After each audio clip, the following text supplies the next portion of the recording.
জয় যিশু।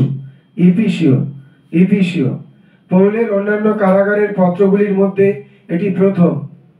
এখানে মণ্ডলীর নিগূঢ় তত্ত্ব বিষয়গুলি তুলে ধরা হয়েছে। এটিকে পৌলের পবিত্রতম বা তৃতীয় স্বর্গের একটি বর্ণনাও বলা হয়। পৌল পবিত্র আত্মা দ্বারা বাধা পেয়েছিলেন যেন তিনি দ্বিতীয় প্রচার অভিযানে এশিয়ার প্রধান কেন্দ্রস্থল ইফিসে প্রবেশ না করেন। তিনি ইউরোপ মহাদেশের করিন্থ পর্যন্ত গিয়ে ইফিসের পথ দিয়ে ফিরে আসেন।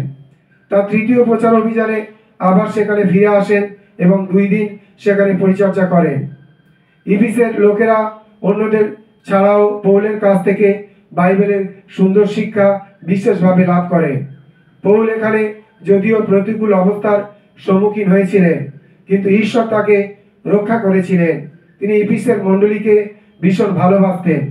বইটির কাঠামো: বিশ্বাসীদের অবস্থান খ্রিস্টেতে স্বর্গীয় স্থানে 1 থেকে 3 অধ্যায়, বিশ্বাসীদের গমনাগমন অথবা পদক্ষেপ 4 থেকে 6 অধ্যায়, মণ্ডলীগতভাবে 4 অধ্যায়, নৈতিক চরিত্র 5 অধ্যায়, সামাজিকভাবে 5 অধ্যায় 21 থেকে 6 অধ্যায় 9 পদ, যোদ্ধা হিসাবে 6 অধ্যায় 20 থেকে 24 পদ।